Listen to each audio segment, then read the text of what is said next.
The ENGWE M20 is a dual suspension, long-range motorcycle style e-bike. It is very rare to see an e-bike with dual suspension made of this caliber quality for such a low price. This e-bike can be purchased with a single or a double battery option. Only one battery has a 47-mile range, and if you decide that you would prefer a longer range, you can add an additional battery with 47 miles for the total range to be up to 94 miles.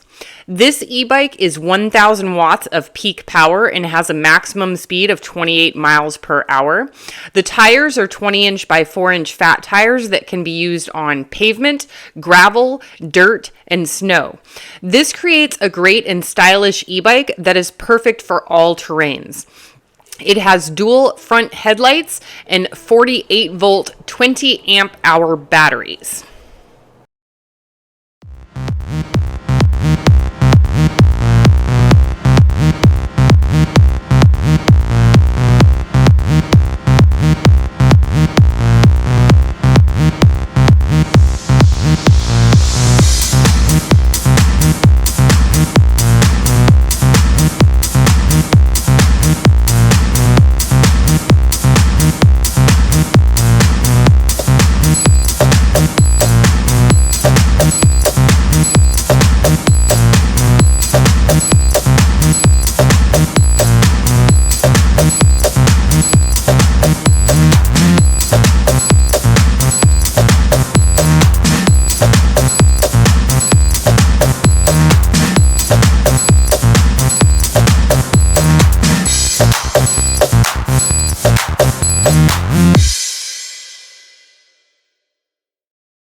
The body material of this particular e-bike is aluminum alloy, allowing for a lighter frame and maximum durability.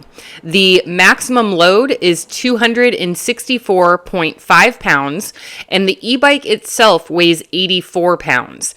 It has a maximum speed of 28 miles per hour, as we stated before, and a maximum gradient of 10 degrees. The rear derailleur is a 7-speed Shimano, and the mileage range is up to 94 miles. That is depending on your battery preference and how much of the pedal assist you use with the options. The working temperature is 23 to 95 degrees Fahrenheit. The service life of the 48-volt, 13-amp-hour batteries is 500 charges. To prolong the life of your battery, you use up the battery as much as you possibly can before you recharge it back to full power. The motor power is 750 watts with 1,000 watts of peak power, and it has a brushless gear motor with 55 Newton meters of maximum torque. The input voltage of the charger is 100 to 240 volts. The output voltage is 54 volts, and the output current is 2 amps.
In case you were wondering, e-bikes are fairly easy to assemble. They are equivalent to assembling a regular bike because all of the wiring is already done for you when it comes in the package. The only exceptions to this rule are sometimes the headlamp. Sorry, not headlamp, the front lamp. But you can't really mess it up if you have a little bit of common sense and you read the instructions if you don't understand how to do it.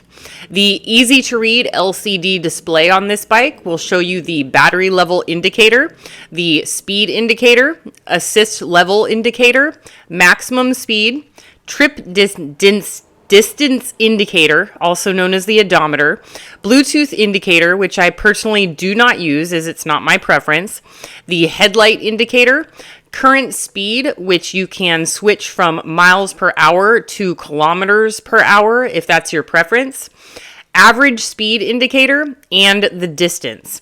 As you can see, this particular e-bike is black, but they do have a really cool option of green with brown seats that it's a very militant look and it's even more rugged. I missed out on that. They also offer tons of accessories from handlebar mirrors to biking bags and helmets, as well as replacement parts like chargers and batteries. I will go ahead and leave a link down in the description box below so that you can check out their website and see for yourself.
All right, everybody. So what is my final opinion of this e-bike? So when it comes to e-bikes, one thing that I've noticed is that people's favorite types of e-bikes are motorcycle style or vintage moped style e-bikes that have the option to go off-road. In order to go off-road, you need a 4-inch fat tire.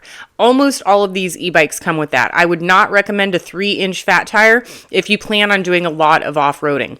The great thing about e-bikes is that they are becoming more popular. The technology is improving, and with that improved technology, we're getting really long ranges on these e-bikes now, and they're starting to become lighter weight for what it is that they're used for, which just means it's just going to keep getting better and better.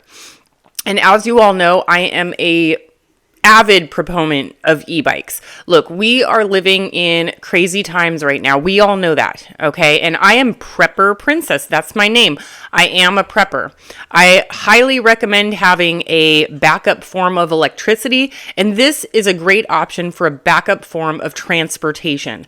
There are so many accessories available. You can buy, like some bikes even have it where you can buy these huge baskets or huge cargo carrier type e-bikes. You can haul trailers full of stuff so that you can do your grocery shopping.